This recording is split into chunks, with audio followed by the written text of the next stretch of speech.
ඔවුහු ඒ ඔරුවලට නැගී යේසුස් වහන්සේ සොයමින් කපර්නාවුමට පැමිණියාහ.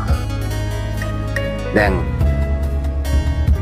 ඔවුහු ඔරුව භාවිතා කරනවා කපර්නාවුමට එන්න යේසුව සොයන අදහස. දැන් මෙන්න මෙතන තමයි ඔබේ මෙනෙහි කිරීමට මම ආරාධනා කරන්නේ.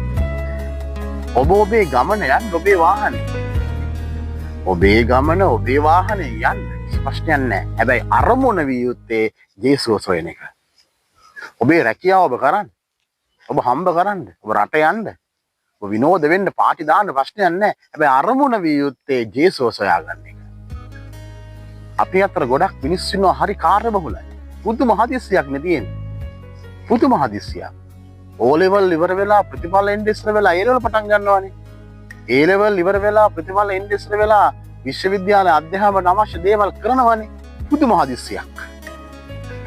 ජීවත් වෙන්න හදිස්සි වෙන්න එපා. ඔබ ජීවත් වෙන්න අර්ථයක් ඇතිව.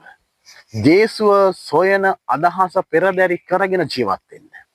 වෙන වෙන සිතුවිලිත් එක්ක වෙන වෙන පුද්ගලයන්ව සනසන්න වෙලාව ගත්තොත් ඔබට ඔබව යේසුව මගහැරෙයි.